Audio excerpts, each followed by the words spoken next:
आपल्या म्हणजे मी जे काय मेंढीपालन करतो किंवा जी काय मी माहिती सांगत असतो लोकांपर्यंत, तर काही लोकांना ते खटकत असतं. बरोबर आहे ते, कारण कसं होतं आहे की असं काय एकदम खरं सांगणं हे लोकांना खटकणारीच गोष्ट असते. कारण प्रत्येकाचं तेच आहे, म्हणजे ज्यांनी मला फोन केला त्याची मला प्रत्येकजण सांगत असतो, तुम्ही जे सांगताय ते 100% खऱ्यातली गोष्ट निघते आमच्याकडे, आम्ही तसा प्रयोग करतो म्हणून.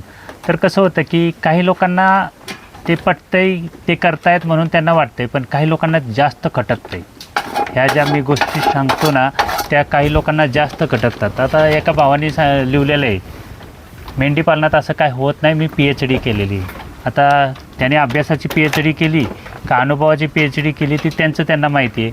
बरं, करू द्या, PhD करणाऱ्यांना पण काय अभिनंदन आहे त्यांचं PhD केल्याबद्दल. कारण ह्या क्षेत्रामध्ये शिक्षण झालेला कोणतरी आलेलं आहे आणि शिक्षकधारी पण ह्या क्षेत्रामध्ये पाहिजेत, हे आपल्यासाठी महत्त्वाचं आहे.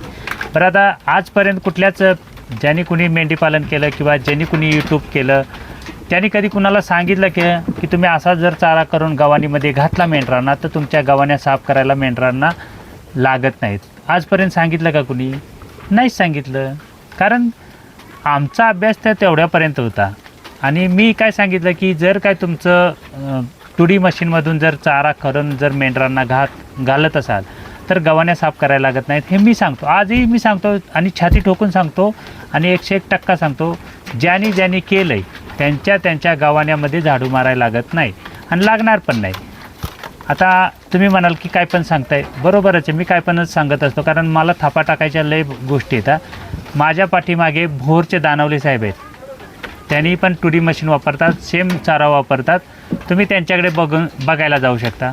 त्याच्यानंतर बीडचे जे आले होते शंकरदादा, त्यांनी पण तेच केले, त्यांच्याकडे जावा, काही हरकत नाही.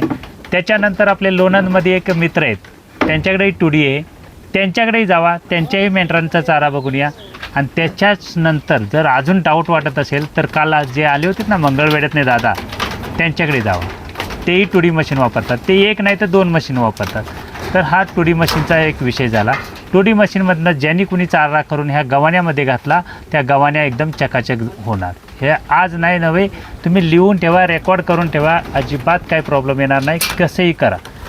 आणि ज्या पद्धतीनं आपण घालतो, म्हणजे थोडंसं त्याला गुळाचं पाणी वगैरे लावून तसं त्या पद्धतीनं घातलं 100% गव्हाण्या साफ होतात. हा माझा एक म्हणजे बिना PhD झालेल्याचा अनुभव आहे. आता दुसरी एक गोष्ट मी तुम्हाला सांगतो, ह्या मेंढीपालनामध्ये कधीच आजपर्यंत कुणी सांगितलं नाही की मेंढीपालन उंचीवरती असावं. का नाही सांगितलं? जर काय त्याचा अभ्यास एवढा होता, आज ज्यांचं खाली आहे ते म्हणतात की तुमच्या प्राण्यांसारखी क्वालिटी नाही आहे माझ्याकडे. मी काय त्यांना सोनं घालतो आहे का काजू बदाम खायला घालतो आहे? जोपर्यंत आता हे बघा, बाहेर पिल्लं खातं आहे, खाली पिल्लाला दाखव रे जरा, हे पिल्लं चारा खातं आहे बाहेर, कसं खातं आहे? आता तुम्हीच विचार करा, हे पिल्लं चारा खातं आहे का नाही खातं आहे का काय करतं आहे? तर हे आता 1.5 महिन्याच्या आतमधलं पिल्लं आहे, कसं चारा खातं आहे हे तुम्ही बघा. आता ज्यांचा अभ्यास झाला असेल ती त्या पद्धतीनं सांगत असतील.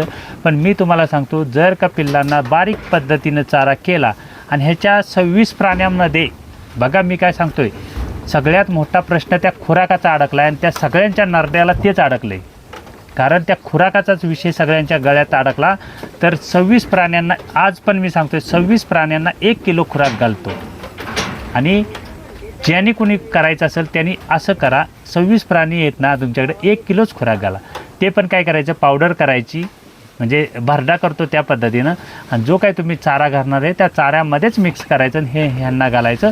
तुमचे प्राणी 100% तसं चारा खातात. आता हे पिल्लंसुद्धा त्याच पद्धतीनं चारा खाते. त्या पिल्लाला माहिती आहे की हे जे काही माझ्या पुढ्यात जो चारा आहे ना तो सगळा खुराक आहे, कारण त्याच्यामध्ये मक्याचा आणि सोयाबीनचा स्मेल येतो म्हणून ते खाते. असंच नाही अभ्यास केला मी, ह्यो अभ्यास हा बारीक ह्या पद्धतीनं केलेला आहे की ह्या पिल्लांचं काय म्हणणं आहे ह्या पद्धतीनं केलं. आता बघा, ते दुसरं आले का आले त्याला माहिती आहे. आणि तुम्ही जेव्हा पण लहान पिल्लांचं जेव्हा करता तेव्हा लहान पिल्लांसाठी अशी एक गव्हाणी ठेवा की ज्याच्यामध्ये ह्या मोठ्या माद्या कधीच खायला आल्या नाही पाहिजेत. आणि जेव्हा पण कधी ह्यांना भूक लागेल ही पिल्लं तिथं आली पाहिजेत आणि त्यांना खायला भेटलं पाहिजे. त्याच्यानुसार ते नियोजन तुम्हाला करावं लागणार. आता राहिली दुसरी गोष्ट, ज्यांनी आजपर्यंत केलेलं आहे मेंढीपालन, त्यांनी कधी सांगितलं नाही की असं उंचीवरती मेंढीपालन करा किंवा उंचीवरती मेंढीपालन केलं की चांगलं होतं किंवा ह्यांना त्रास होत नाही, ह्यांना औषधं लागत नाही असं सांगितलंच नाही. आता त्यांचा अभ्यास किती आहे काय माहीत नाही, पण माझा जो काय बिन शिकलेल्याचा किंवा नवीन मेंढीपालनाचा अभ्यास आहे त्याचं मी डायरेक्टच सांगितलं की तुम्ही हे असं उंचीवरती करा. मेंढ्यांना तुम्हाला कुठलंच औषध द्यावं लागत नाही, काहीच द्यावं लागत नाही. आणि माझंच नाही, मी सांगतोय ना, ज्यांनी असं केलं आहे, ज्यांचं उंचीवरती आहे, ज्यांच्याकडं टुडी मशीन आहे, माझ्या तिथं बघायला येऊच नका. मी काय सांगतोय बघा, माझ्या तिथं कुणी बघायला येऊच नका. ज्यांच्याकडं ह्या अशा सिस्टमची यंत्रणा आहे त्यांच्याकडं बघा. लांबची गोष्ट राहू द्या, आता आमचे शेळके साहेब आहेत, पारनेरमध्ये नवीन शेड बनतं आहे एलिव्हेटेड. तुमच्या सर्वांसाठी माहिती सांगतो, पारनेरमधले शेळके साहेबांनी माझ्या इथून मेल नेला. इथून ते गेले भोरमध्ये दानवले साहेबांचं, त्यांचं एलिव्हेटेड शेड बघितलं आणि त्याच्यानंतर त्यांनाही कळलं आजच कोण प्राणी सांभाळते किंवा आजच प्राणी खाली येत अशातली गोष्ट नाही, तर त्यांचंही त्या जुन्या पद्धतीतनंच आहे मेंढीपालन. आणि त्यांना जेव्हा कळलं माझ्या इथं तर प्राणी ओकेच येतं, भोरमध्ये गेल्यानंतर त्यांचंही प्राणी ओके येतं. आणि मग त्यांना ते कळलं की एलिव्हेटेड जे शेड असतं म्हणजे उंचीवरती, जमिनीपासून उंचीवरती जे शेड असतं त्याचं काय फायदा होतात. म्हणून ते आज शेळके साहेबांचं शेड चाललं आहे कुठे, पारनेरमध्ये. तुम्ही कधीही जावा, कधीही बघा. आणि मी त्यांना सांगितलं शेळके साहेबांना, जसं तुम्ही शेड बांधताय तशी एक टुडी मशीन घ्या.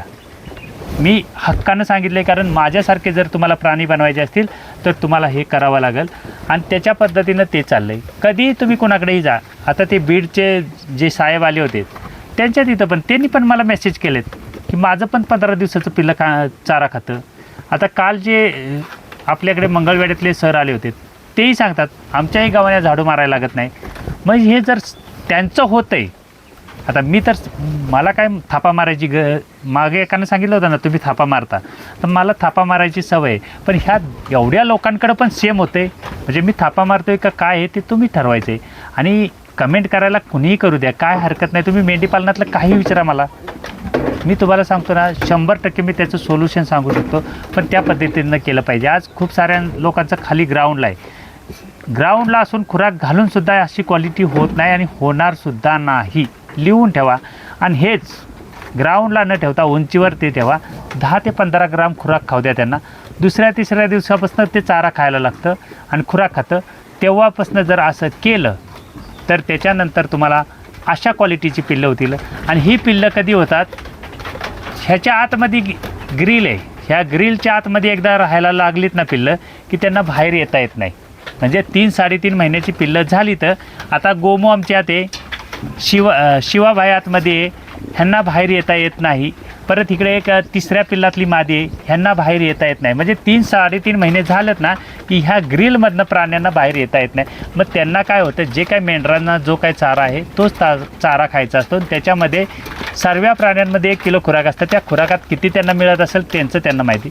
फक्त 3 ते 3.5 महिन्यापर्यंतच इथं पिल्लं बाहेर येतात, त्याच्यानंतर बाहेर येता येत नाही. तसंच तुम्ही करा. ज्या ठिकाणी तुमची पिल्लं आहेत तिथं मोठ्या मेंढ्या येणार नाहीत, त्या मोठ्या मेंढ्या तिथे येऊन चारा खाणार नाहीत. ह्याची एक काळजी घ्या. चारा असा बारीक पाहिजे. आता ही जी पिल्लं खात आहे, तुम्हाला 3 पिल्लं दिसत आहेत इथं, ह्या पिल्लांना दिवसभर इथं चारा राहतो. जेव्हा जेव्हा त्यांना गरज लागते आतमध्ये त्यांच्या आईकडे जातात आणि जेव्हा गरज लागते तेव्हा बाहेर येतात आणि चारा खातात. त्याच्यामुळं अशी क्वालिटी होती. माझी PhD नाही काय नाही, पण माझा जो अभ्यास आहे त्यानुसार जर कुणी केलं माझ्यापेक्षा क्वालिटी होणार. माझ्याकडे चारा नाही आणि मी तर सांगतो 1 किलो खुराक घालतो, तुम्ही 2 किलो घाला, 3 किलो घाला त्या सुक्या चाऱ्यामध्ये तेवढ्या प्राण्यांना, आणि ह्याच्यापेक्षा चांगली क्वालिटी करा. काय हरकत नाही. मी कुठं म्हणतो की तुम्हाला खुराक घालू नका, घाला, काय हरकत नाही. पण माझ्याकडं एक सांगणं आहे की बिना खुराकाचं पण असं होतं.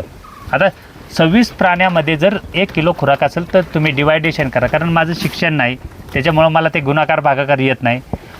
क्वालिटी काय असते हे मला कळत नाही, कारण मी ह्याच्यात नवा आहे. फक्त प्राणी चांगले आहेत हे मी सांगू शकतो. आणि ज्याने कुणी ह्याचं जे काय फॉलो करून जर करल त्याचं पण प्राणी असेच होणार, पर्यायच नाही. आता माझ्याकडे 2 माडग्याळ येतात. ज्या माडग्याळ ज्या मित्राने दिल्यात आहे तो 1 महिन्यानंतर आल्यानंतर त्याची माडग्याळ हे त्यालाच ओळखत नव्हतं. मी काय करू आता त्याला? माझं काय दोष आहे?